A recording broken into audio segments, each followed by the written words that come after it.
negara-negara berkembang tahun 2020, berarti 25 tahun lagi. Anak-anak yang nanti umur tahun 2020 berarti 25 tahun, berarti anak-anak remaja sekarang. Mungkin anak-anak pelajar sekarang. Anak-anak pelajar sekarang harus disiapkan benar-benar untuk mencintai tanah air, untuk mencintai produk dalam negeri.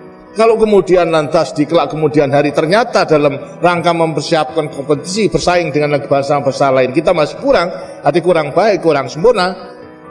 Nah, untuk menghadapi banjirnya daripada barang-barang itu, maka hanya dengan mencintai tanah air, maka para remaja yang sekarang nanti akan hidup tahun 2020 akan menjadi benteng untuk mempertahankan daripada kelangsungan hidup negara dan bangsa. Jadi kalau daripada para pemuda nanti kesengsem kepada produk yang murah baik, tapi hasil di luar negeri hancur daripada bangsanya. Apa? Produknya tidak ada yang membeli. Kalau tidak ada yang membeli, pabriknya tutup. Lantas semua tidak bisa bekerja, tidak bisa makan. Lah itu. Inilah merupakan satu juga kekuatan yang harus kita siapkan. Jadi daripada semua pendidikan, lebih-lebih juga daripada perguruan tinggi, harus mampu mempersiapkan. Bukan kita curang, tidak, tapi kita menyelamatkan negara. Kita sekarang harus meningkatkan daya saing kita yang tinggi, dan pasti kita dapat, kita yakin. Tapi andai kata tidak, senjatanya adalah mulai sekarang adalah nasionalisme, mencintai kepada tanah air, mencintai pada produk dalam negeri, harus mulai sekarang.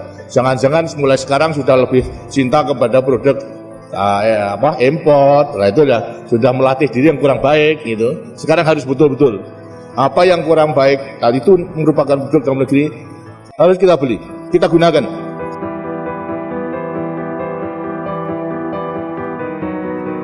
Dari awal Indonesia merdeka hingga saat ini, Indonesia telah memiliki 7 orang presiden. Mulai dari Presiden Soekarno sebagai presiden pertama dengan dijuluki Bapak Proklamator, Soeharto dengan julukan Bapak Pembangunan, B.J. Habibie dijuluki Bapak Teknologi, Abdurrahman Wahid atau Gus Dur dijuluki dengan Bapak Pluralisme, Megawati dijuluki Ibu Wong Cilik, sekaligus adalah presiden wanita pertama Indonesia. Susilo Bambang Yudhoyono dijuluki Bapak Pertahanan, dan Joko Widodo ada yang menyebutnya dengan julukan Bapak Infrastruktur. Dari presiden yang pernah menjabat di Indonesia dengan kelebihan masing-masing, presiden terbaik dari presiden-presiden hebat tersebut, versi pegawai jalanan adalah Presiden Soeharto sebagai Bapak Pembangunan. Kita boleh setuju ataupun berbeda pendapat dalam keyakinan tersebut, karena setiap orang pasti akan memiliki perbedaan pendapat dan sudut pandang. Janganlah dengan perbedaan pendapat tersebut membuat kita menjadi berseteru, karena dengan perbedaan dapat membuat kita menjadi bersatu. Berikut ini adalah alasan mengapa Soeharto menjadi presiden terbaik versi pegawai jalanan. Sebelum naiknya Soeharto, Soekarno yang sempat berseteru dengan Malaysia memutuskan untuk keluar dari anggota PBB sejak tanggal 1 Januari tahun 1965. Akibatnya Indonesia pada masa ini menjadi terisolasi dari dunia internasional atau terkucil secara diplomatik. Presiden Soekarno menetapkan sebagai negara berdikari atau berdiri di bawah kaki sendiri. Berdikari menegaskan pendirian Indonesia untuk tidak bergabung pada negara lain. Namun berdikari terlalu berat untuk diwujudkan. Akibatnya harga bahan pangan naik dan nilai rupiah merosot. Biaya pemerintah untuk proyek politik mercusuar seperti Games of the New Emerging Forces atau GANEVO pada tahun 1963 dan Conference of the Emerging Forces atau CONEVO pada tahun 1965 membengkak. Besarnya defisit anggaran belanja pemerintah pada tahun 1961 sampai dengan 1965 meningkat dari 29,7% pada tahun 1961 menjadi 63,4% pada tahun 1965. Sejak tahun 1961, situasi moneter yang semakin parah ditandai dengan laju inflasi yang tinggi atau hiperinflasi. Pendapatan per kapita Indonesia turun secara signifikan antara tahun 1962 sampai dengan 1963.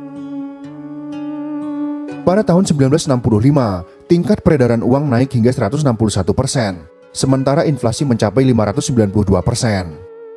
Bantuan asing berhenti karena Soekarno menolak bantuan dana dari International Monetary Fund atau IMF. Investasi juga merosot tajam dan Indonesia kehilangan media untuk memperjuangkan kepentingan di forum internasional. Soeharto ditetapkan sebagai pejabat presiden pada tanggal 12 Maret tahun 1967 setelah pertanggungjawaban Presiden Soekarno atau Nawaksara ditolak MPRS. Kemudian Soeharto menjadi presiden sesuai hasil sidang umum MPRS pada tanggal 27 Maret tahun 1968. Selain sebagai presiden, ia juga merangkap jabatan sebagai Menteri Pertahanan atau Keamanan. Pada tanggal 1 Juni tahun 1968, mulai dikenal istilah Orde Baru. Susunan kabinet yang diumumkan pada tanggal 10 Juni tahun 1968 diberi nama Kabinet Pembangunan, Rencana Pembangunan 5 tahun. Kabinet Pembangunan merupakan kombinasi antara tenaga-tenaga ahli dari lingkungan universitas dan ABRI. Tugas pokok dari kabinet ini adalah melakukan stabilitas politik, pemilihan umum, pengembalian ketertiban dan keamanan, penyempurnaan dan pembersihan aparatur negara, dan stabilitas ekonomi. Pembangunan ekonomi Indonesia selama pemerintahan Orde Baru Soeharto bisa dibagi dalam 3 periode. Setiap periode dikenali dengan kebijakan-kebijakan spesifiknya yang ditujukan untuk konteks ekonomi spesifik. Pertama, pemulihan ekonomi rentang tahun 1966 sampai dengan 1973. Kedua, pertumbuhan ekonomi secara cepat dan intervensi pemerintah yang semakin kuat rentang tahun 1974 sampai dengan 1982. Ketiga, pertumbuhan didorong oleh ekspor dan deregulasi rentang waktu 1983 sampai dengan 1996. Langkah pertama pemulihan ekonomi adalah reintegrasi Indonesia ke dalam ekonomi dunia dengan cara bergabung kembali dengan International Monetary Fund atau IMF, Persatuan Bangsa-Bangsa, dan Bank Dunia dalam pertengahan akhir tahun 1960-an. Ini memulai aliran bantuan keuangan dan bantuan asing dari negara-negara Barat dan Jepang masuk Indonesia. Permusuhan dengan Malaysia atau politik konfrontasi Soekarno juga dihentikan. Langkah kedua adalah memerangi hiperinflasi. Soeharto mengandalkan sekelompok teknokrat ekonomi, sebagian besar dididik di Amerika Serikat, untuk membuat sebuah rencana pemulihan ekonomi. Rencana pemulihan ekonomi dibagi menjadi 3 tahapan, yaitu stabilisasi, rehabilitasi, dan pembangunan. Ketiga tahapan tersebut diwujudkan dalam beberapa langkah, seperti penghentian hiperinflasi, penjadwalan utang luar negeri, dan membuka penanaman modal asing. Setelah investasi asing dibuka, langkah selanjutnya adalah mencari bantuan luar negeri. Namun karena beban neraca pembayaran utang luar negeri yang diwariskan dari Orde Lama, membuat Indonesia sulit mendapatkan kreditur. Indonesia tidak mampu membayar cicilan ataupun bunga utang luar negeri. Bank Indonesia saat itu juga terang-terangan tidak mampu membayar letters of credit, serta terpaksa menunda pembayaran kredit perdagangan luar negeri. Dalam kondisi seperti ini, Indonesia tidak berkualifikasi cukup untuk mendapat bantuan kredit luar negeri. Solusinya kemudian Soeharto mengirimkan delegasi ke berbagai negara kreditor untuk membahas moratorium utang luar negeri. Tempat tujuannya adalah London dan Paris Club, kelompok informal kreditur di pentas internasional. Setelah berdiskusi panjang lebar, akhirnya mereka menyetujui adanya moratorium bagi Indonesia. Forum juga sepakat membentuk Intergovernmental Group on Indonesia atau IGGI. Tujuan pembentukannya adalah untuk memberikan pinjaman ke Indonesia. Sejak IGGI dibentuk, Indonesia mendapat pinjaman sebesar 200 juta dolar Amerika Serikat. Uang tersebut kemudian digunakan untuk memperbaiki perekonomian dan melakukan pembangunan. Soeharto juga mulai melakukan program keluarga berencana agar membatasi jumlah penduduk pada tahun 1969. Soeharto melakukannya dengan hati-hati karena masalah ini tidaklah mudah.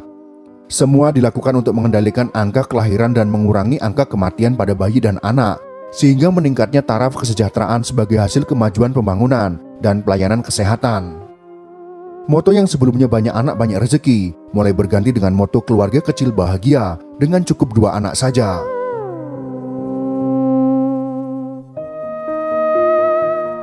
Tidak hanya menggarap program dari desa ke desa dan kelompok pencapir, Soeharto yang waktu itu menjadi panglima tertinggi ABRI juga mencanangkan program ABRI masuk desa pada tahun 1978.